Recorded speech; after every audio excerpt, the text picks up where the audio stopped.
The air smelled of wet cement and sweat that morning, the kind of thick metallic tang that clings to construction sites like a second skin. From my perch on the unfinished third floor of the high-rise, I had a clear view of the city skyline, a sea of jagged steel and glass shimmering in the haze. Another day, another dollar, I thought bitterly, watching the crew below maneuver around the maze of scaffolding. Miguel was down there laughing at some joke I couldn't hear, his boyish grin brighter than the hard hat that sat askew on his head. 19 years old, full of energy, and eager to prove himself. He reminded me of my own son, but I shook that thought away. Miguel wasn't my kid. He was just another worker on the site, and I had too many other things to worry about. That's when I heard it. A low groan, almost imperceptible at first, like the sound of a steel beam being bent ever so slightly out of place. My stomach tightened. "Stop!" I shouted, my voice cutting through the symphony of drills and hammers. My eyes darted to the scaffolding where Miguel and 3 others were loading materials. Something was wrong. The structure was shuddering, trembling under their weight like an overburdened beast about to give out. "Luis, what is it?" my foreman Dave called out, climbing the stairs 2 steps at a time to reach me. But I didn't answer. I was already moving, my boots pounding against the concrete floor as I raced toward the edge of the building. I knew. I had known for weeks, maybe months, that something like this could happen. The cracks in the equipment had been there, literal and figurative. But the project had deadlines, and Victor Reyes had insisted we meet them. "We'll fix it later," he'd said. "Just keep things moving." Later was now. The groan became a deafening creak, then a sharp snap that echoed across the site like a gunshot. "Get off the scaffolding!" I yelled, waving my arms frantically. Miguel turned to look up at me, confusion etched on his face. Then came the crash, a violent, unstoppable cacophony as the entire structure gave way. The world seemed to slow down. I saw Miguel reach for the safety rail, his fingers just inches away as the platform beneath him collapsed. Steel beams and wooden planks rained down in a deadly cascade. Dust exploded into the air, obscuring everything in a choking, blinding fog. The screams were the worst part, raw, primal, a sound you could never forget. I scrambled down the stairs, my lungs burning as I plunged into the chaos below. The sight was unrecognizable. What had been a bustling hive of activity minutes ago was now a wasteland of twisted metal and shattered concrete. Workers were shouting, pulling at debris with their bare hands, trying to find the men buried beneath. And then I saw him. Miguel. His body lay crumpled under a beam, one arm stretched out as if he'd been reaching for someone, maybe me. Blood pooled beneath him, dark and viscous, soaking into the dirt. His hard hat had rolled a few feet away, the crack in its surface a grim testament to the force of the impact. I dropped to my knees beside him, my hands trembling as I reached for his wrist. No pulse. His eyes were open, unseeing, staring up at the sky he would never touch again. I wanted to cry. I wanted to scream. But all I could do was sit there, frozen, my mind racing with 1,000 thoughts that refused to settle. This was my fault. I had signed the papers. I had ignored the warnings. I had listened to Victor. Behind me, someone shouted, "Paramedics are on their way!" But their voice sounded distant, like it was coming from another world. Then I saw her. Rosa, Miguel's mother. She stood at the edge of the site, her small frame dwarfed by the towering cranes and scaffolding. Her face was pale, her eyes wide with disbelief as she took in the scene. When her gaze landed on me, something shifted. Her grief hardened into something sharper, more focused, a fury that pinned me where I knelt. I wanted to tell her I was sorry, that I had tried to stop it, that I hadn't meant for any of this to happen. But the words caught in my throat. What could I possibly say to a mother who had just lost her son? The sound of sirens grew louder, signaling the arrival of the paramedics. Workers stepped aside as they rushed in, their movements efficient and detached. They didn't stop for Miguel. One glance was all it took for them to know it was too late. I stood up slowly, my legs unsteady beneath me. Rosa hadn't moved, but her eyes stayed locked on mine. In them, I saw a promise. One I knew she would keep. This wasn't over. As the paramedics carried away the bodies and the media vans began to circle like vultures, I turned and walked toward the foreman's trailer. My hands were covered in dust and blood. I wiped them on my jeans, but it didn't help. The weight in my chest was unbearable, but I knew one thing for certain. This was only the beginning. The world hadn't stopped spinning since the collapse, though part of me wished it had. The silence of my apartment felt like both a sanctuary and a noose tightening around my neck. Outside, the city roared on, oblivious to the weight I carried. But for the families of the dead, and for the cameras already circling like vultures, I was their villain. I stared at the television, replaying the news segment for the third time that morning. My face, grainy and zoomed in from a distance, filled the screen. The reporter's voice dripped with moral condemnation. Luis Ortega, site manager of the infamous Skyline Tower project, is at the center of a growing scandal. Families of the victims claim this tragedy could have been avoided. Was this negligence or corporate greed? My stomach churned as the image shifted to Miguel's mother, Rosa. She stood outside the construction site, clutching a framed photo of her son. Her voice, hoarse and raw, echoed through the screen. "They killed my boy," she shouted. "He trusted them. He trusted this man." I slammed the remote down, the TV blinking to silence. The sound of my heartbeat was deafening. Victor Reyes had called me into the office that morning. I hadn't wanted to go. I didn't want to face anyone. But the message had been clear, mandatory. Don't make this harder on yourself. Victor's office sat on the top floor, a gleaming shrine of glass and steel overlooking the city. Everything about it screamed power. I hated it. The smell of polished wood and expensive cigars clawed at my throat as I stepped inside. "Luis." Victor's voice was smooth, rehearsed. He gestured for me to sit, but I remained standing. "You wanted to see me," I said. My voice sounded thin, as though it didn't belong to me.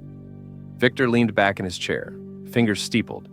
His perfectly tailored suit didn't have a single crease, not even after the chaos of the last few days. He wasn't losing sleep over this. "We're in a delicate situation," he began, his tone almost casual, like he was discussing the weather. "The collapse was unfortunate." Unfortunate? I couldn't stop the word from spilling out. 3 people are dead. Miguel was 22. Victor's expression didn't change. If anything, his calm irritated me more. "And we'll compensate their families accordingly. But we can't lose sight of the bigger picture, Luis. The Skyline project represents millions in investments, hundreds of jobs. We can't afford a scandal derailing it." I clenched my fists. "A scandal? Is that what this is to you?" Victor ignored the question. "The media's looking for a face to pin this on. It's standard. Someone takes the fall, the heat dies down, and the company moves forward. You're in a unique position to help us with that." The words hit me like a slap. I took a step back, shaking my head. "You want me to take the blame?" Victor stood, closing the distance between us. His voice dropped to a conspiratorial whisper. "Think about your family, Luis. Your wife, your son. Do you really want them dragged into this circus? Take the blame and we'll take care of you. A severance package. Enough to relocate, start fresh, no charges. You'll be fine." "And if I don't?" Victor smiled, a predator's smile. "You don't want to find out." I left his office with my head spinning. The weight of what he'd asked sat heavy in my chest. Take the blame. Be the scapegoat. Protect the company and, in return, destroy my reputation. By the time I got back to the construction site, the air outside was thick with anger. Protesters had gathered, holding signs with slogans like "Justice for Miguel" and "Corporate greed kills." A line of police officers kept them from breaking through the barricades.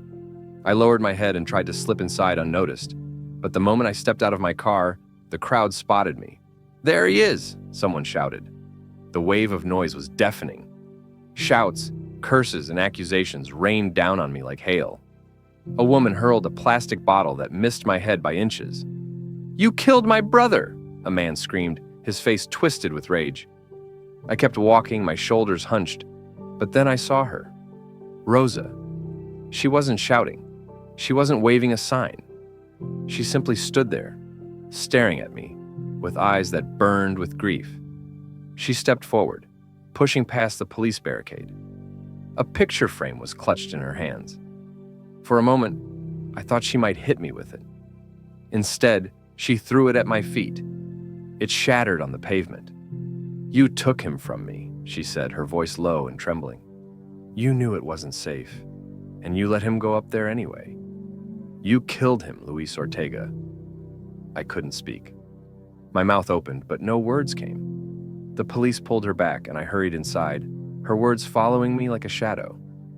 That night, the apartment was eerily quiet. My wife, Elena, had put our son to bed early, sensing the tension in the air. She sat beside me on the couch, her hand resting lightly on mine. "You're not eating," she said gently. "I'm not hungry." She sighed, her fingers tightening around mine. "Luis, this isn't your fault. You're just..." A loud thud at the door made us both jump. I rose cautiously and opened it, finding a crumpled envelope on the ground. There was no return address, just my name scrawled in thick black ink. "What is it?" Elena asked, her voice trembling. I opened it, my hand shaking. Inside was a single sheet of paper with 4 words written in jagged handwriting. "You'll pay for this." Elena gasped when she saw it. "Luis, we have to leave. We can't stay here." I looked at her, my heart heavy. "If we leave, it'll only make me look guiltier." "I don't care what it looks like. They're threatening you. What if they come after Mateo?" Her words cut deep, but I didn't have an answer. All I knew was that running felt like admitting I deserved this. And maybe I did. That night, as Elena slept fitfully beside me, I sat in the dark, staring at the picture frame Rosa had thrown at my feet.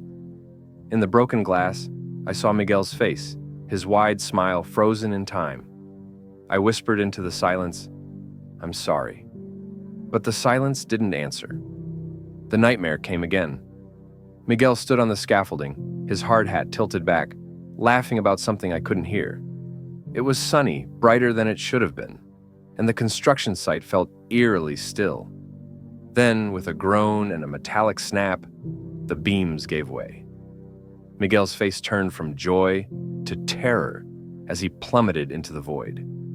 I tried to reach out to catch him, but my hands grasped nothing but air.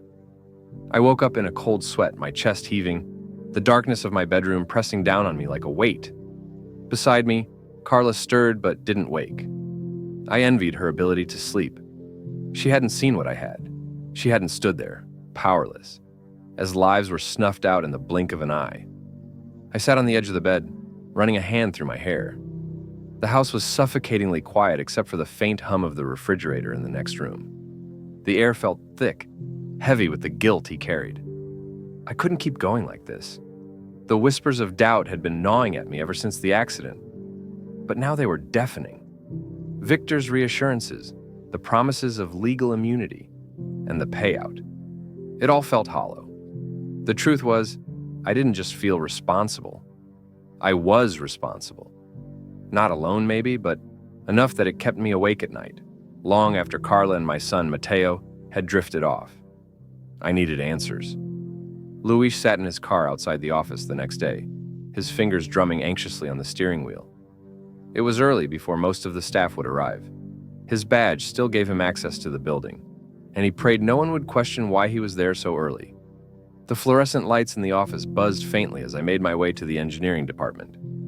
The folder I needed wasn't hard to find. Victor's insistence on cutting corners had left a trail. Emails, reports, invoices, all pointing to a calculated decision to use cheaper materials, despite warnings from safety inspectors. My stomach churned as I skimmed the documents. It was worse than he'd imagined. Not only had Victor approved the changes, but he'd actively buried the inspector's reports. I could see it now. The arrogance, the greed, the casual dismissal of human lives as nothing more than numbers in banks. I downloaded the files onto a flash drive, my hands trembling. The screen blurred as I stared at the damning evidence. The sound of glass shattering brought him back to reality. I ran to the window and saw the damage. My car, parked below, had its windshield smashed in. On the hood, someone had spray painted in bold red letters, "Justice or Blood." My first thought was Rosa. I haven't seen her since the confrontation outside my apartment, but her words still rang in my ears. "You took my son. You think you can just walk away?" My throat tightened as I scanned the street, but no one lingered. The faint echo of footsteps fading into the distance was the only clue that someone had been there. By the time I returned to the apartment, Carla was already at the door, her face pale and drawn. She'd seen the damage.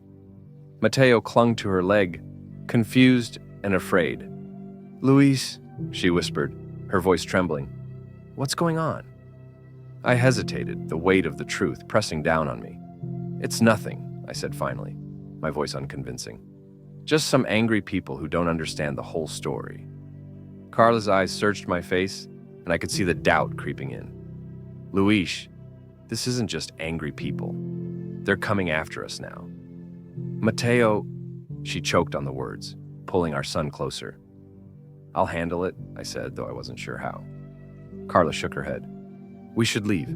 Pack up and go somewhere, anywhere. It's not safe here." I wanted to agree. Every instinct screamed at me to protect my family, to run far away from the mess I was tangled in. But I couldn't leave. Not yet. Not while the truth was still buried. That night, the pressure became too much. I sat at the kitchen table, the flash drive resting in front of me like a loaded gun. Victor's words replayed in his mind. "You have a family, don't you? Think about them before you do something stupid." I stared at the files on my laptop, the incriminating emails and reports. They were enough to bring Victor down, maybe even the entire company. But at what cost? The sharp knock at the door jolted me. Carla appeared in the hallway, her face pale with fear. "Luis, it's them," she whispered. I opened the door to find two men in suits standing there. They didn't introduce themselves, but their presence spoke volumes. "You've been asking questions," one of them said, his voice low and menacing. "We suggest you stop." I stood my ground, though my knees felt weak. "I don't know what you're talking about." The man smiled coldly. "You have a family, a wife, a son. Beautiful, isn't he?" My fists clenched, but I forced myself to stay calm. "Get off my property." The man leaned closer, his smile fading. "Walk away, Ortega, or we'll make sure you regret it." They left without another word, but the message was clear. I locked the door and leaned against it, my heart pounding. Carla approached me cautiously. "Luis, what's going on?" I looked at her, my resolve hardening. "I need to fix this," I said quietly. "How?" I didn't answer. I couldn't. Not yet. The next day, I found myself at a crossroads. Rosa's threats, Victor's enforcers, my family's safety, it all weighed on me. But I couldn't live with myself if I stayed silent. Standing in the dim light of my office, I made a decision. The truth had to come out, no matter the cost. As I uploaded the files to a secure server, my hands trembled. I thought of Miguel, of the bright future that had been stolen from him. I thought of Rosa's grief, of the other families who had lost loved ones in the collapse. And finally, I thought of Mateo, sleeping peacefully in the next room, blissfully unaware of the storm brewing around them. I knew the road ahead would be dangerous, but for the first time since the accident, I felt a spark of clarity. Some truths were worth risking everything for. The first thing I noticed when I opened my eyes was the cold. A biting, metallic chill seeped through my clothes, gnawing at my skin. My arms ached, my wrists raw, where coarse rope dug into my flesh. It took a moment to register my surroundings. Dim light filtered through grimy windows, the flickering orange glow of a single bulb swinging above me. An abandoned warehouse, cavernous and reeking of rust and mildew. My heartbeat pounded in my ears as I realized I was tied to a chair. "You're awake." The voice was sharp, cutting through the haze in my mind. Rosa stood in front of me, her expression carved from stone. She wasn't alone. 3 others loomed in the shadows, their faces obscured, but their intent unmistakable. One of them held a crowbar, idly tapping it against his palm. A chill ran down my spine. that had nothing to do with the cold. I tried to speak, but my throat was dry and the words came out as a croak. "Rosa, don't." Her voice was a whip crack, sharp and unforgiving. "You don't get to say my name, not after what you did." I swallowed hard, the weight of her fury crashing over me. "Please, you have to listen." "No," she snapped, stepping closer. Her dark eyes burned with a mix of grief and rage that threatened to consume her. "You listen. Do you know what it's like to bury your own child? To get a call saying your son's body's being pulled out of the rubble because some greedy bastard decided his life was worth less than a few dollars?" Her voice cracked, but she steadied herself, refusing to let emotion take over. "You killed my Miguel, and now you're going to make it right." "I didn't mean for any of this to happen," I said, my voice trembling. "It wasn't just me. The company didn't sign those papers," she interrupted. "You did." Silence hung heavy in the air, broken only by the distant drip of water echoing through the warehouse. Rosa's group watched me, their eyes cold and unyielding. These weren't vigilantes. They were grieving families, people whose lives had been shattered by my decisions. "We're going to fix this," Rosa said finally, her voice low and steady. "You're going to confess. On camera. You're going to tell the world what you did, and you're going to expose the bastards you worked for." My chest tightened. If I do that, they'll come after me. After my family.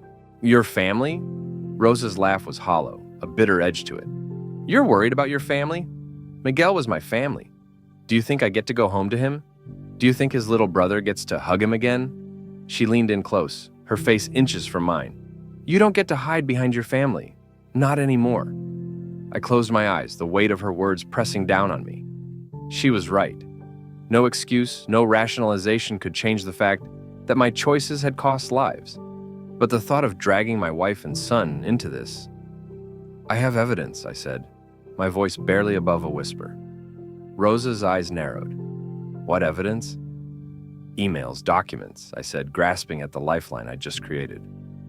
"Proof that the company knew about the safety issues, that they approved the cheaper materials even after the warnings.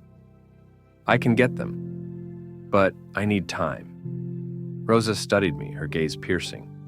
"You have 24 hours, she said finally. "Bring me that evidence, or we'll make sure the world knows what kind of man you are."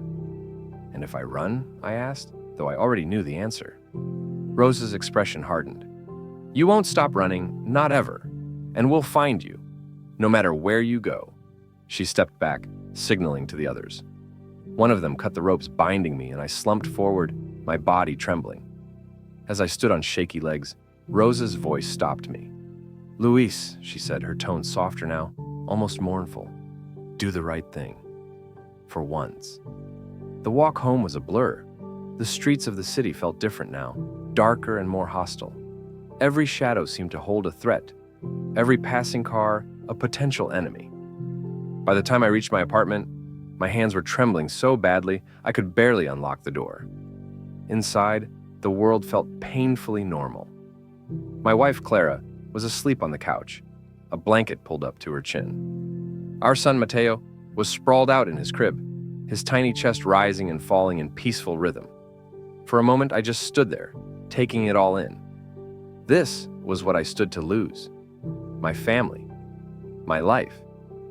But Rosa's words echoed in my mind. Do the right thing. For once. I sat at the kitchen table, my head in my hands. The weight of the decision loomed over me, suffocating. If I turned over the evidence, I'd be signing my own death warrant.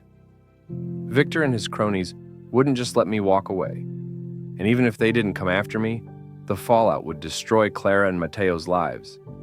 But if I stayed silent, Miguel's death, and the deaths of the others, would remain meaningless.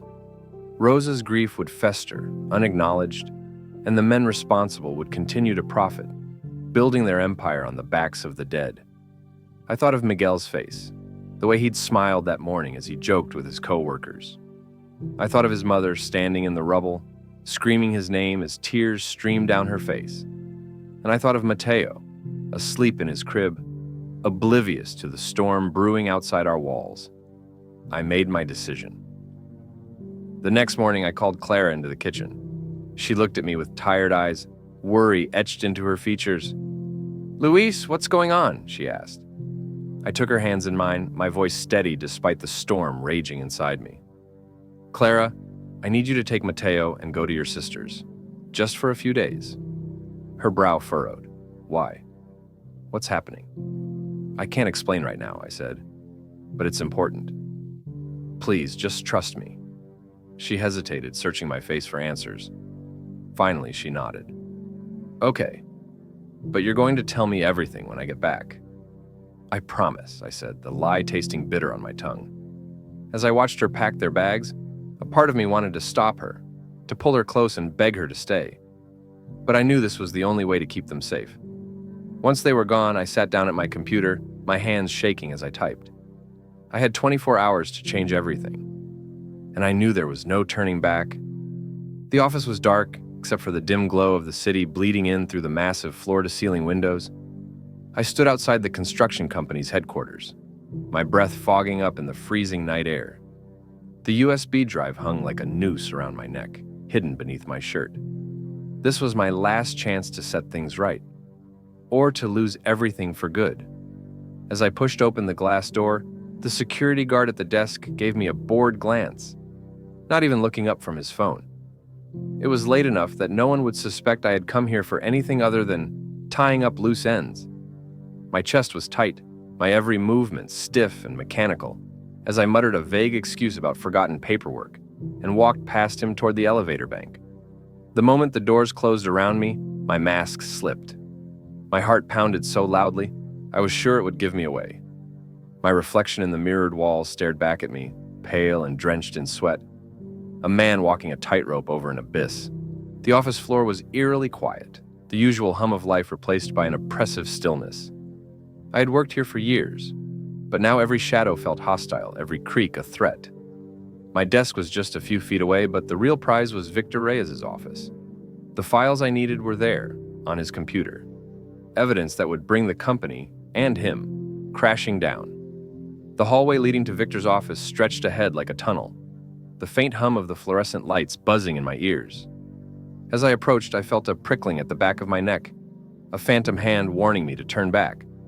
But I pressed on, the weight of Miguel's picture in my mind urging me forward. His door was locked, of course.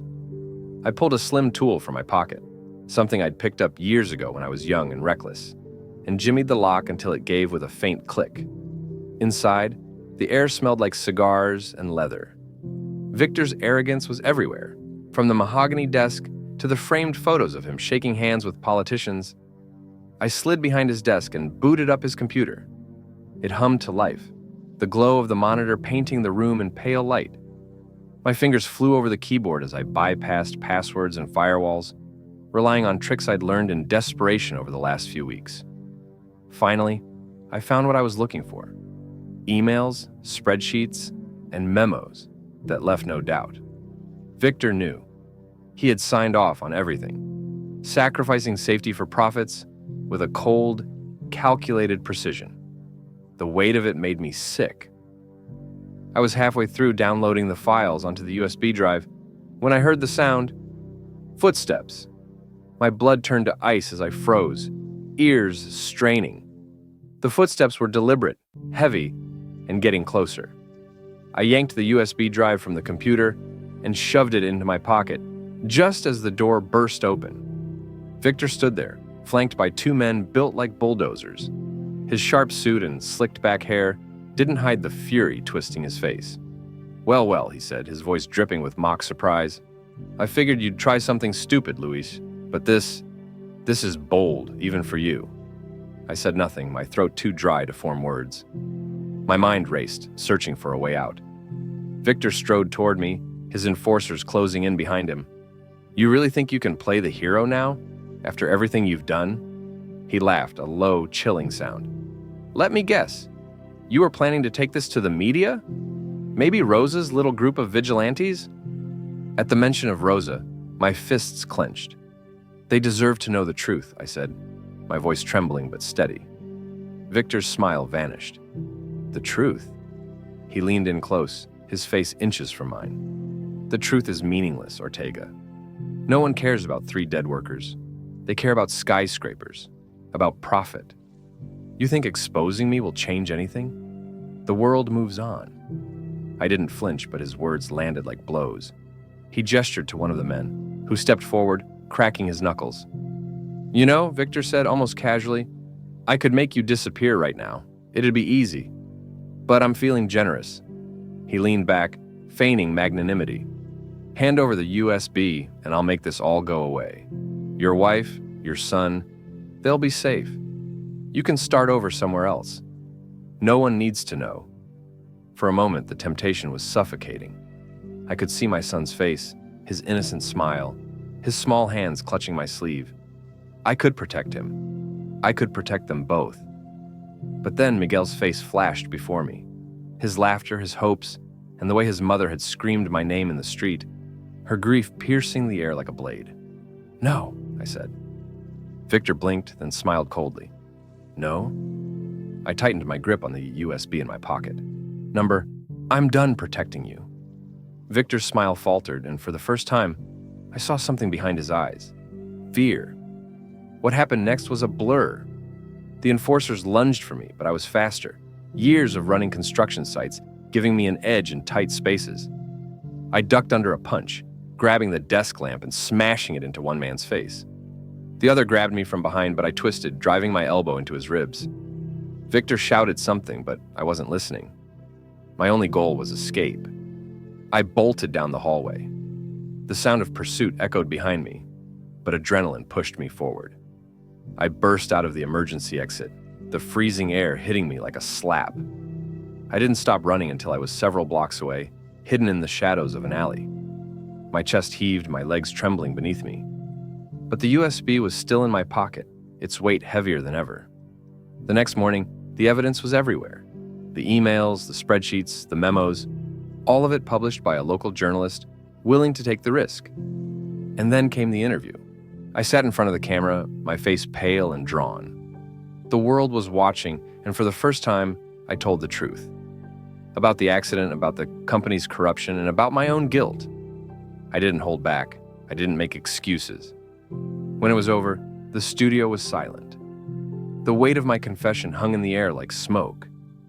That night, as I walked the empty streets, I felt a strange calm. The city was alive with protests, with people demanding justice.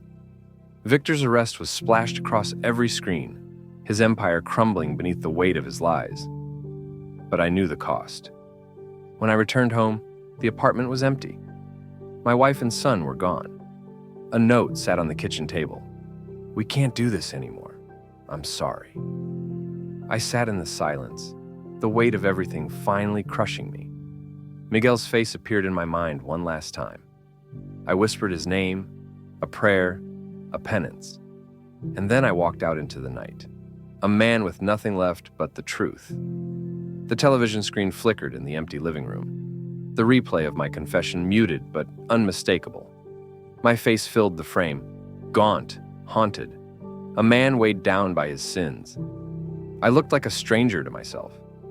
I sat on the couch, holding the picture Rosa had thrown at my feet weeks ago. Miguel's smiling face stared back at me, frozen in the innocence of a boy who hadn't yet known betrayal. My hands trembled as I traced the cracked glass. The apartment was unnervingly quiet. My wife and son were gone. They left that morning, my wife standing at the door with a packed suitcase and red-rimmed eyes. I can't live like this, Luis, she said. You've put us in danger.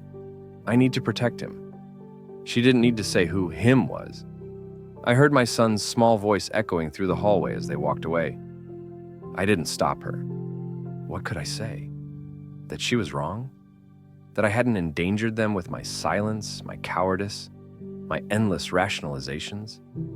The truth had a cost, and they were paying it for me.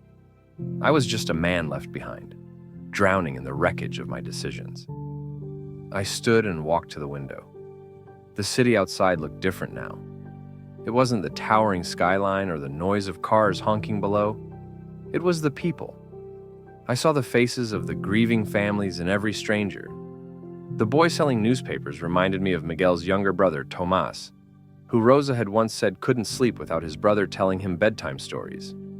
The woman walking her dog looked like the widow of one of the workers who died that day. Her silent tears had soaked her scarf at the funeral. These were the people I had failed. I had signed my name to their tragedy and let men like Victor Reyes sell their lives for profit. I grabbed my coat and stepped into the cold evening air. The streets buzzed with activity, but I felt invisible. No one met my eyes. They had seen my confession, the breaking news that spread like wildfire. Construction manager blows whistle on corrupt company practices. Some called me a hero. Others still called me a murderer. Both were right. As I walked, I thought of Rosa. I pictured her watching my interview, her face illuminated by the blue glow of the screen. Did she cry? Did she feel vindicated? Or did she only feel the crushing emptiness of justice delivered too late? I turned into a narrow alley and found myself at the base of the half-finished high-rise, where it had all begun. The site was cordoned off, the scaffolding torn down, replaced with caution tape flapping in the wind. The air smelled of rust and ash. I pressed my hand against the cold metal fence, staring at the skeleton of the building. "Miguel," I whispered, my voice catching in my throat. "I'm sorry." For a moment, I thought I heard his voice. A laugh carried on the wind, faint but unmistakable. I closed my eyes and let it linger, a brief reprieve from the silence that had consumed me. The sound of footsteps broke my trance. A man passed by, his coat pulled tight against the wind, his face obscured. He didn't look at me, but I could feel his judgment. Maybe he knew who I was, or maybe I just carried the weight of so many accusing eyes that I'd started to see them everywhere. I turned away from the fence and kept walking. My confession had torn down the walls Victor Reyes and his cronies had built, but it had left me with nothing. Rosa's words echoed in my mind. Justice or blood. I had chosen justice, but in the end, I still bled. At the corner of the block, I paused. A newsstand displayed a fresh headline. CEO arrested following whistleblower confession. The journalist I'd given the files to had written it. Beneath the bold letters was a photo of Victor being led away in handcuffs, his face twisted in fury. For the first time in months, I felt a flicker of something I couldn't quite name. It wasn't hope. Hope felt too clean, too unburdened. It was something messier, like the first breath after nearly drowning. I left the stand behind and kept walking. The city was vast, the night cold, and I had no destination in mind. The path ahead felt endless, but at least I was moving forward. As I disappeared into the shadows, I whispered to no one, "A life for a life." The words tasted bitter and heavy on my tongue, but they stayed with me. Miguel's life was gone. My old life was gone. All that remained was the faintest possibility of redemption, flickering like a distant light on the horizon. And so, I walked toward it.